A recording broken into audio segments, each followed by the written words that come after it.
It's 3:17 in the morning and I can't sleep. Haven't been able to sleep properly in weeks, actually. There's this weight in my chest that won't go away. Like someone sitting on my ribcage, pressing down until I can barely breathe. So I'm here talking into this recorder because I need to get this out of me somehow. Need to tell someone, even if it's just the darkness and the machine. It started with a phone call that ended too quickly. I was standing in our kitchen hour. Kitchen? Christ. I still say that making coffee like I did every morning for 8 years. The same ritual. 2 mugs, hers with the chipped handle that she refused to throw away because her grandmother gave it to her. Mine, the plain white one, I'd had since college. I'd gotten so used to the sound of her phone buzzing that it had become background noise, like the hum of the refrigerator or the tick of that old clock her mother insisted we hang above the sink. But this buzz was different, urgent, and when she answered, her voice changed, not just quiet or transformed. It became this soft, breathy thing I hadn't heard in months, maybe years. "I can't talk now," she whispered, and I heard her footsteps moving toward the stairs. "I'll call you back." The call ended before I could even process what I'd heard. Before I could understand why my wife of 8 years was speaking to someone in a voice she used to reserve for me, Sarah walked back into the kitchen 30 seconds later, and everything about her seemed normal. Same morning routine, same smile. She gave me, when she reached for her coffee mug, same kiss on my cheek, before she grabbed her purse and headed for the door. "Love you," she said, like she had thousands of times before. "Love you too," I replied, like I had thousands of times before. But something had shifted. Something so small, I almost convinced myself I'd imagined it. The way her eyes didn't quite meet mine when she said it. The way her hand lingered on the door handle for just a beat too long, like she was hesitating. The way the house felt different after she left, like the air itself had changed. You know how they say you can feel it when someone's watching you? There's this prickle at the back of your neck, this animal instinct that something's wrong. That's what I felt that morning. Except I was alone in my own kitchen, holding a coffee mug, wondering why I suddenly felt like a stranger in my own life. I loved that woman. Christ, I loved her in ways I didn't even know were possible until I met her. Sarah Elizabeth Chunshay kept her maiden name when we married, said it was important to her identity, and I respected that. Hell, I admired it. She was this force of nature when I first saw her at that conference in Denver, Software Engineering Symposium of all places. I was there presenting some boring database optimization project, and she was there talking about user interface design with this passion that made everyone else in the room seem half asleep. She wore this red dress that day. Not flashy, not trying too hard, just ... perfect. Professional, but with this hint of something that made me forget what I was supposed to be saying during my own presentation. When she raised her hand during the Q&A session and asked about scalability concerns, I stumbled over my words like I was 17 again. After my presentation, she found me at the coffee station. Walked right up with this smile that made my chest feel too small for my heart. "That was interesting," she said, stirring cream into her cup. "But I think you glossed over the security implications." She was right, of course. She was always right. About the technical stuff, but what struck me wasn't her intelligence, though. God, she was brilliant. It was the way she said it. No malice. No superiority, just genuine curiosity, like she actually wanted to have a real conversation about database architecture at 8 in the morning. We talked for 2 hours, missed half the conference sessions. By lunch, I knew I was in trouble. By dinner, I knew I was going to marry her. The proposal came 14 months later. I had this whole elaborate planned dinner at that restaurant where we had our first real date, a string quartet. The ring hidden in a desert I'd coordinated with the chef weeks in advance. But the night before, we were sitting on our couch. She'd moved in with us 6 months earlier, and she was wearing one of my old t-shirts, hair in a messy bun, debugging some code on her laptop. The lamp next to her cast this warm light across her face, and she was completely absorbed in what she was doing, biting her lower lip the way she always did when she was concentrating. And I just ... couldn't wait. "Sarah," I said. She didn't. "Look up from the screen. Will you marry me?" Her fingers stopped moving on the keyboard. She looked at me with this expression I'd never seen before. Surprise, joy, something that looked almost like relief. "Are you serious right now?" she asked. I got down on one knee right there in our living room, In my pajama pants. No ring, no plan. Just me and the certainty that I wanted to spend every remaining day of my life making her laugh the way she was laughing in that moment. "Yes," she said, before I could even finish asking properly. "Yes, you ridiculous man. Of course, yes." The wedding was small. Her parents flew in from Portland. Mine drove up from Phoenix. We had 43 people at a vineyard outside of town, and Sarah looked so beautiful in her dress that I cried during the vows. Actually cried, not just got misty-eyed. Full tears streaming down my face while I promised to love her in sickness and health. For better or worse, till death do us part. She squeezed my hands when I stumbled over the words and whispered, "It's okay, I've got you." I believed her. For 8 years, I believed her. We were good together. Really good. We had our rhythms, you know? Saturday morning pancakes that I'd make while she read me ridiculous news stories from her phone. Sunday hikes in the foothills where we'd plan out our week, our month, our future. We wanted kitsnots right away, but someday. We talked about houses with bigger yards, family vacations to places her grandmother had told her about, growing old together on a porch somewhere, arguing about whose turn it was to water the plants, God, the little things. The way she'd steal the covers at night, but then curl up against me when she got cold. The way she hummed while she cooked, usually off-key, but so unconsciously happy that it made me smile every time. The way she'd leave little notes in my lunch.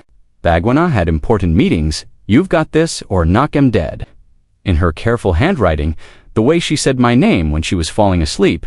"Good night, Michael." Soft and sleepy and safe. When did that stop?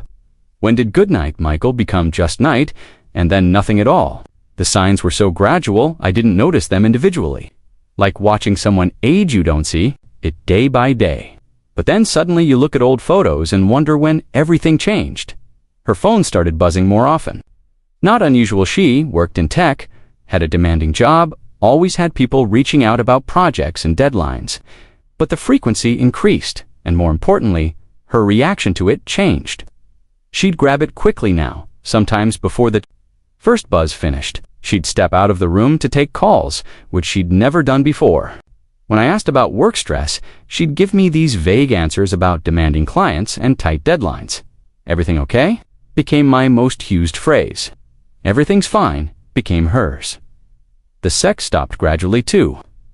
We went from making love twice a week to once a week to once every 2 weeks to I can't even remember the last time we were truly intimate. Not just physically, but emotionally. The last time she looked at me during sex like she was seeing me, not just going through the motions when I tried to talk to her about it. She'd say she was tired, stressed about work, that it wasn't personal, and I believed her because I wanted to believe her, because the alternative was too terrifying to consider. But the worst part wasn't the distance. It was the moments when she'd slip back into being the Sarah I'd fallen in love with. She'd make a joke that reminded me why I'd proposed to her. She'd curl up next to me while we watched TV, and for an hour, I'd think everything was okay. These glimpses of our old life together were almost worse than the cold shoulders, because they reminded me what I was losing. The phone call that changed everything happened on a Tuesday in March. I was working late, trying to finish a project proposal. That was due the next morning. Sarah had said she was going to dinner with her sister Amy. They did that sometimes. Sister bonding over wine and complaints about their respective jobs. I was deep in spreadsheet hell when my phone rang. Amy's name on the caller ID. "Hey, Amy," I answered, expecting some request to pick up Sarah if she'd had too much wine. "Hi, Michael, is Sarah home?" I've been trying to reach her all day about Mom's birthday dinner this weekend. The world tilted sideways. She's with you at dinner. Silence on the other end. Then, "Michael, I haven't seen Sarah in 2 weeks. We canceled tonight because I have food poisoning." I don't remember hanging up the phone. I don't remember the next hour very clearly at all. I just remember sitting in my home office, staring at my computer screen, watching the cursor blink in a document I was no longer capable of reading. She came home at 10:30 like she always did after sister dinners. Same routine purse on the kitchen counter, shoes kicked off by the front door, calling out, "I'm home," in that sing-song voice. "How was dinner?" I asked when she found me in the office. "Good. Amy's stressed about work. But what else is new?" She kissed the top of my head, and I could smell unfamiliar cologne mixed with her perfume. I'm going to shower and head to bed. Don't stay up too late. I waited until I heard the water running upstairs. Then I called Amy back. I'm worried about her, Amy said when I explained what had happened. She's been different lately. Distant. Mom noticed it too, at Sunday dinner last week. What do you mean different? Just not herself, distracted, and she's been canceling plans. I thought maybe you two were having problems, but I didn't want to pry. After I hung up, I sat in the dark for a long time. The shower had stopped running. I could hear Sarah moving around upstairs, her normal nighttime routine. Everything so perfectly normal, except for the lie that was now sitting between us, like a physical thing. I started paying attention after that. Really paying attention. The next lie came Thursday. Late meeting, she said, would be home around 9. I decided to surprise her with takeout from that Thai place she loved, maybe recapture some of the intimacy we'd been missing. I called her office at 8:30, Sarah Chen's office. Her assistant Jessica answered. Hi Jessica, it's Michael. Is Sarah still in meetings? Oh, hi Michael. Sarah left around 4:30 today, said she had some errands to run. I figured she'd be home by now. Another lie. Another crack in the foundation of everything I thought I knew. She came home at 9:15 with shopping bags from Target, explaining she'd lost track of time picking up household stuff we needed. The bags contained things we already had: toothpaste, laundry detergent, paper towels. Props for a performance I was just beginning to understand. I was watching. The detective work happened gradually. I'm not proud of it, but I started checking things. Her computer history when she left it open, her purse when she was in the shower, her car's GPS history when I borrowed it to get gas. The GPS was what broke everything open. According to the navigation history, Sarah had been to the same address 17 times in the past month, an apartment complex across town in a neighborhood we'd never had any reason to visit. The timestamps corresponded with her mysterious errands, her late meetings, her sister dinners that Amy knew nothing about. I sat in my car outside that apartment complex for 3 hours on a Friday afternoon, feeling like a stalker, feeling like a crazy person, hoping desperately that I was wrong about everything. At 5:27, Sarah's car pulled into the parking lot at 5:31. She walked into Building C, carrying a bottle of wine and flowers I hadn't bought her. At 5:33, I watched her use a key to open apartment 247. At 5:30, my 8-year marriage officially ended, even though it would take another month for me. To fully understand the scope of what I'd lost, I didn't confront her that night, or the next night, or the one after that. I went home and pretended everything was normal while I tried to figure out how to breathe around the pain in my chest. I made dinner and asked about her day and kissed her goodnight while she lied to my face with increasing creativity. The man's name was David. I found that out by accident, through the most mundane betrayal possible. Sarah left her laptop open while she went to take a shower, and a message notification popped up in the corner of the screen. Can't wait to see you tonight. I love you too. I love you too. Those 4 words hit me harder than the confirmation of the affair itself. Because they meant this wasn't just sex. This wasn't just some physical thing, some midlife crisis or moment of weakness I might have been able to understand, maybe even forgive. She loved him. I clicked on the message thread and immediately wished I hadn't. Months of conversations, intimate, details about their relationship, about their future plans, about how difficult it was for her to keep pretending with me, about how guilty she felt, but how she'd never been happier. I can't keep living this lie, she'd written 2 weeks earlier. Michael deserves better than this. I know, baby, David had responded. Just a little longer. Once the project is finished, we can figure out how to do this right. The project that caught my attention.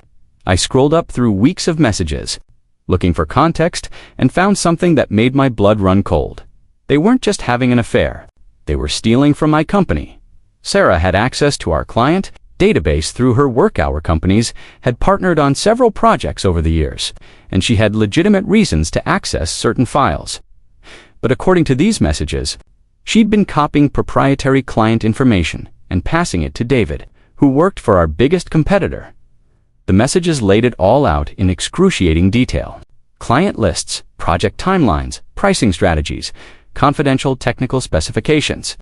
Everything that would give David's company a massive advantage in upcoming contract bids. Everything that would destroy my career if it came to light that the leak had come through my wife. This last batch of files should be everything you need for the Morrison contract she'd written 3 days earlier. After that, I think I should stop. It's getting too risky. You're amazing, he'd replied. This is going to set us up for life a few more months, and we'll have enough contracts to start our own firm. Just you and me, baby. I sat there staring at the screen until my eyes burned, trying to process what I was reading.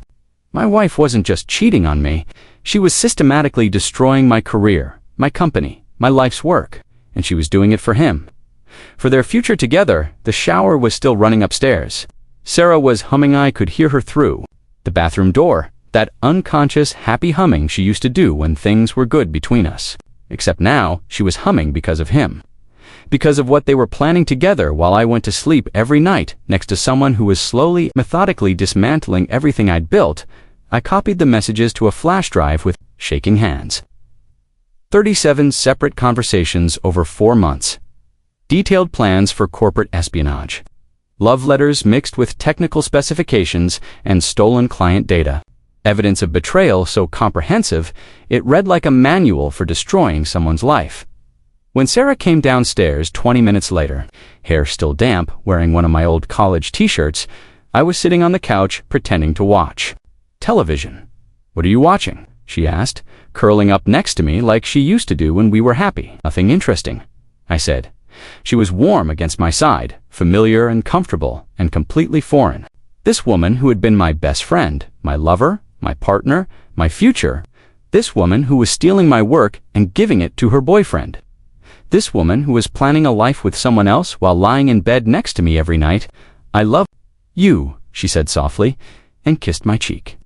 I love you too, I replied automatically, and the words tasted like poison in my mouth. I spent the next week living in this surreal nightmare, where everything looked normal, but nothing was real. Sarah went to work, came home, made dinner, asked about my day, we watched TV together, we slept in the same bed. She even initiated sex once, and I couldn't do it. Couldn't touch her, knowing where her hands had been, what her mouth had said. To him, how her body was responding to mine out of guilt or habit but not love. What's wrong? She asked when I pulled away. Just tired, I lied, and the irony wasn't lost on me. I knew I had to do something, but I couldn't figure out what. Confront her. She'd deny it, delete the evidence, maybe disappear with David before. I could prove what they'd done to my company. Go to the police. I needed more evidence, something concrete that would hold up legally. Go to my company's security team. That felt like the nuclear option, but as the days passed and I watched Sarah go through her normal routines while secretly destroying my life, it started to seem like the only option. The decision was made for me on a Thursday morning in April. I was in a meeting with our CEO and head of security when someone knocked on the conference room door. Jessica, Sarah's assistant from her company, was standing there looking uncomfortable. I'm sorry to interrupt, she said, but I need to speak with you about a security concern. It turned out Jessica had been suspicious for weeks. She'd noticed Sarah accessing files that weren't related to any of their current joint projects. She'd seen her copying information to external drives.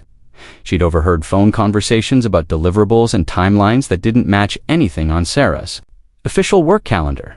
I didn't want to say anything without being sure, Jessica explained, but yesterday I saw her leaving the office with files that contained client information for companies we don't even work with.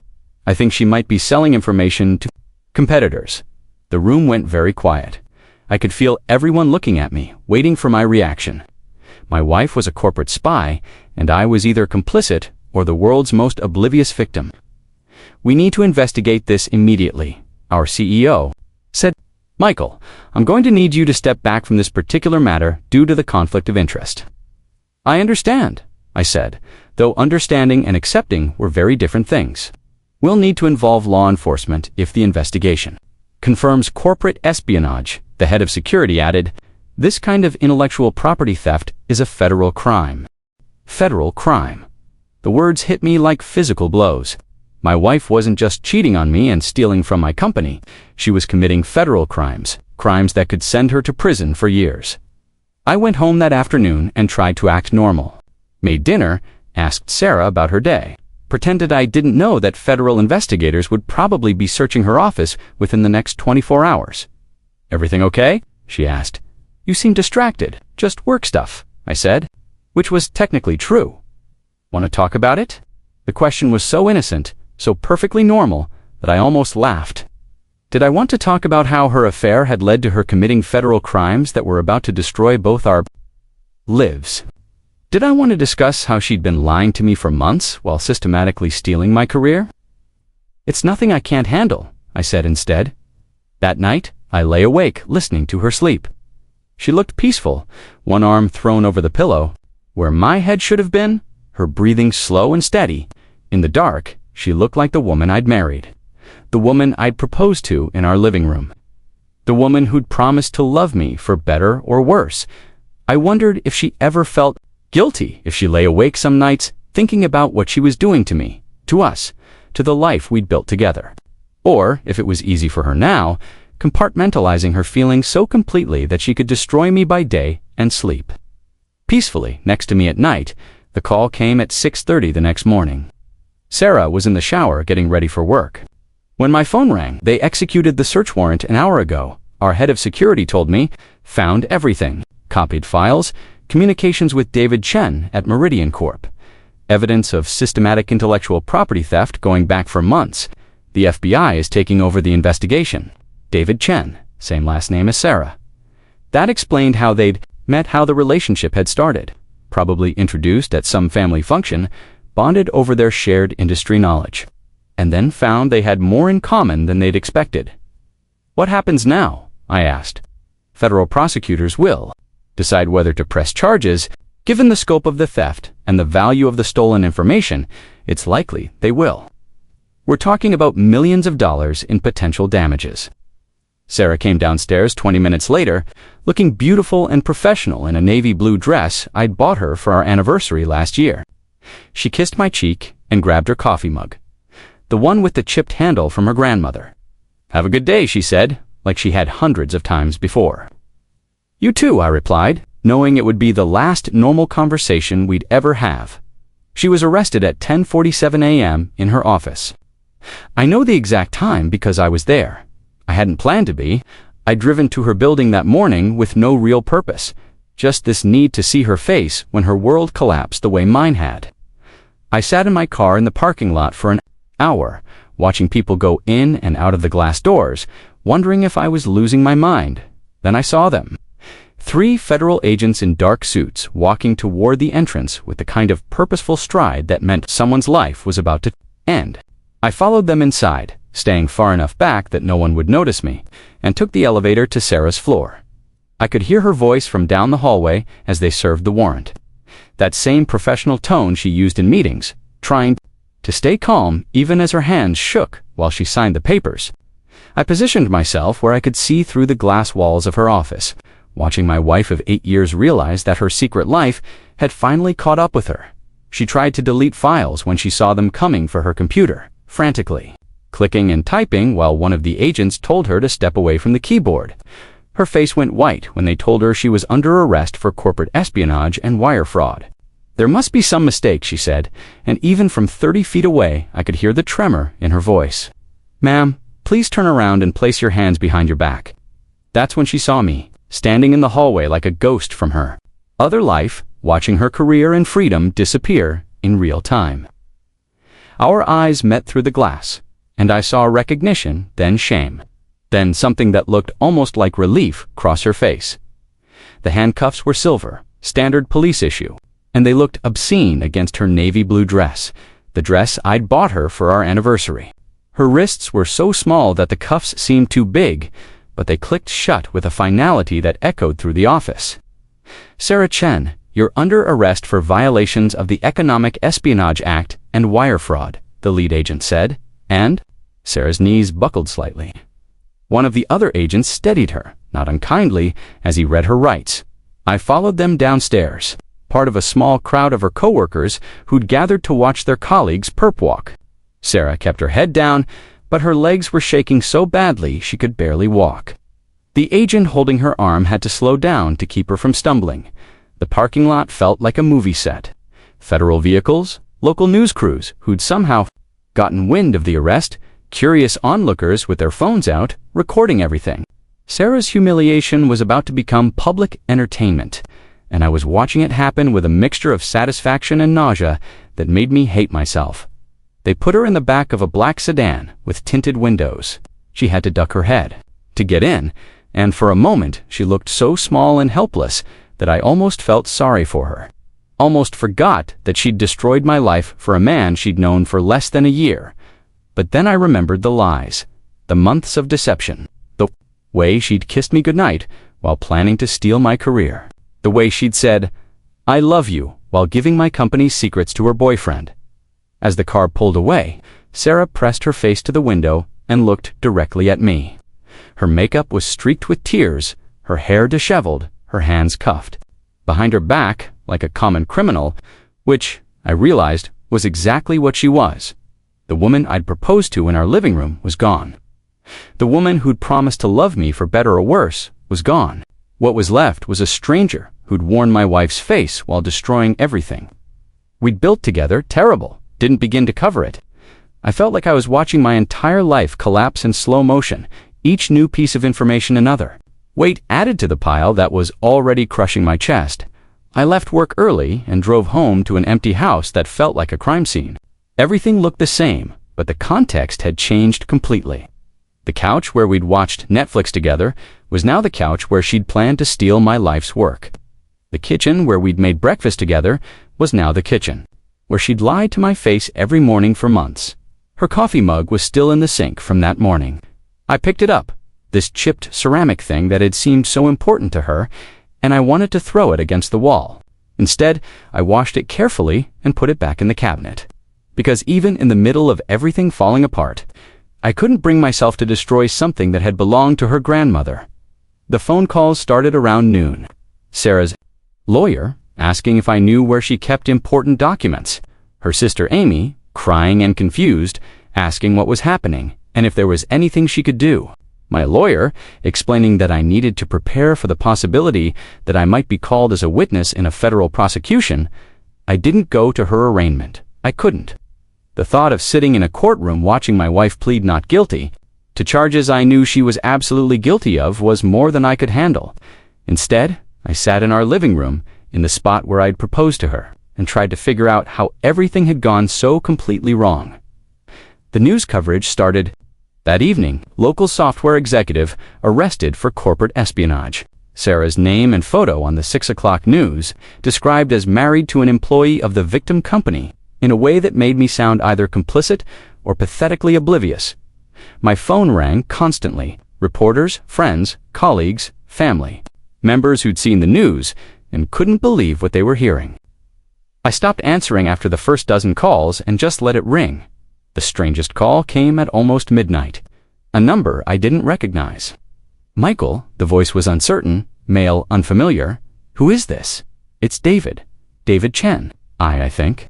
"We need to talk." The man who had destroyed my marriage was calling me. The man who had convinced my wife to steal from my company was on the other end of the phone, and I had no idea what to say to him. "I don't think that's a good idea," I managed. "Please, just ... I need you to know that she loves you. Sarah loves you. This whole thing, it got out of hand so fast, and we never meant for it to happen like this. You never meant to get caught." I said, "No, that's not. Look, I know how this looks, but it wasn't supposed to be like this. We fell in love, and I know that doesn't excuse what we did, but we were going to tell you. We were going to handle this the right way." The right way would have been not fucking my wife. Silence on the other end. "Then, you're right. I'm sorry." "I'm so sorry, Michael, for all of it. Are you going to testify against her?" I asked. More silence. "Then my lawyer says I should. Says it might help my case if I cooperate with the prosecution." "Then you don't love her as much as you think you do." I hung up and turned off my phone, sat in the dark until sunrise, thinking about love and betrayal and how quickly 8 years of marriage could turn into evidence in a federal crime. The trial? It was scheduled for 6 months later, 6 months of living in limbo while lawyers filed motions and negotiated plea deals and tried to determine exactly how much damage Sarah and David had done to my company, to our clients, to the industry, and General, I had to testify, of course. Had to sit in a witness box and answer questions about my marriage, about whether I'd known what my wife was doing, about how long the deterioration in our relationship had been going on. The prosecutor was gentle but thorough. The defense attorney tried to suggest that I must have known, must have been complicit, that no one could be married to someone committing federal crimes without having some awareness of what was happening. Did you love your wife, Mr. Richardson?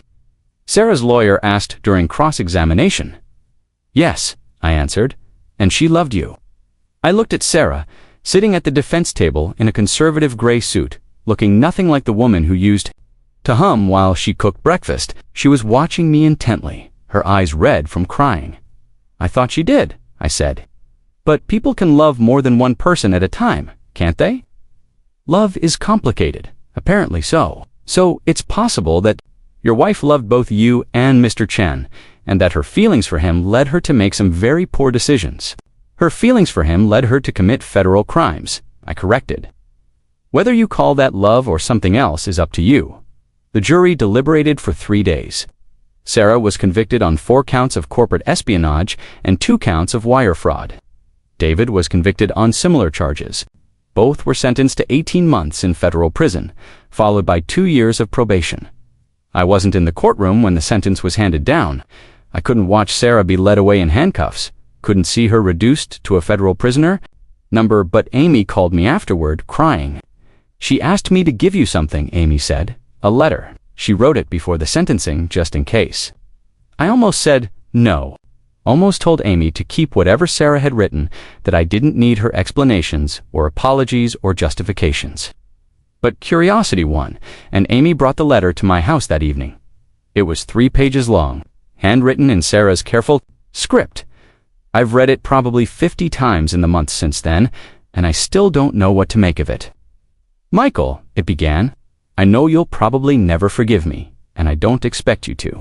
I don't forgive myself, but I need you to know that none of this was supposed to happen the way it did. I never meant to hurt you. I never meant for my feelings for David to turn into something that would destroy your life. She went on to explain how the affair had started.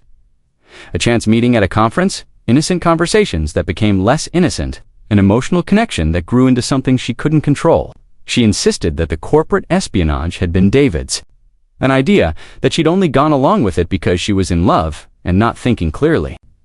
I kept telling myself that it would all work out somehow, she wrote, that I could have both lives at least for a while until I figured out how to transition from one to the other without destroying anyone. I know how naive that sounds now. I know how selfish it was. The part that broke me was near the end. I still love you, Michael. I know that probably makes this worse, not better, but it's true. I love you differently than I love David, but no less deeply. You were my best friend, my partner, my home. David was my escape, my adventure, my new beginning. I wanted both, and in trying to have both, I lost everything. She ended with an apology and a request. Please don't let what I did destroy your faith in love entirely. You deserve to be happy, to find someone who will give you everything I couldn't. I hope someday you can remember the good parts of what we had together without them being poisoned by how it ended. I burned the letter that night in our fireplace, watched 8 years of marriage and 4 months of betrayal turn to ash and smoke. It should have felt cathartic, but it just felt empty. The divorce was finalized while Sarah was in prison. Irreconcilable differences, which seemed like a massive understatement given the circumstances. I kept the house, most of our shared assets, and the debt from her legal fees. She kept her grandmother's coffee mug and whatever was left of her relationship with David Chen, who was serving his sentence at a different facility 3 states away. I quit my job 6 months after the trial ended. The company was understanding I'd been a victim, not a perpetrator, but I couldn't walk into that office every day, knowing that everyone knew my wife had betrayed me and stolen from them. I took a position with a smaller firm across town, starting over at 38 with a new career and no idea how to rebuild my life. The hardest part wasn't the professional upheaval or the financial stress, or even the public humiliation. The hardest part was learning how to sleep alone again, how to make coffee for one person, how to come home to silence instead of Sarah's voice calling out, "I'm home," from the front hallway. I dated sporadically over the next year, well-meaning, Friends set me up with divorced colleagues, widowed sisters, single neighbors who seemed nice and aged, but I couldn't get past the first or second date with anyone. Couldn't invest emotionally in someone new when. I was still processing the destruction of everything I'd thought. I knew about love and trust and marriage. Sarah was released from prison 14 months into her sentence for good behavior. Amy told me she'd moved to Portland to live with their parents while she figured out her next steps. David had been released 2 weeks earlier and had supposedly moved to Seattle to start over. I never found out if they tried to reconnect or if prison had killed whatever they'd thought they had together. I didn't want to know. It's been 2 years now since that first phone call that ended too quickly.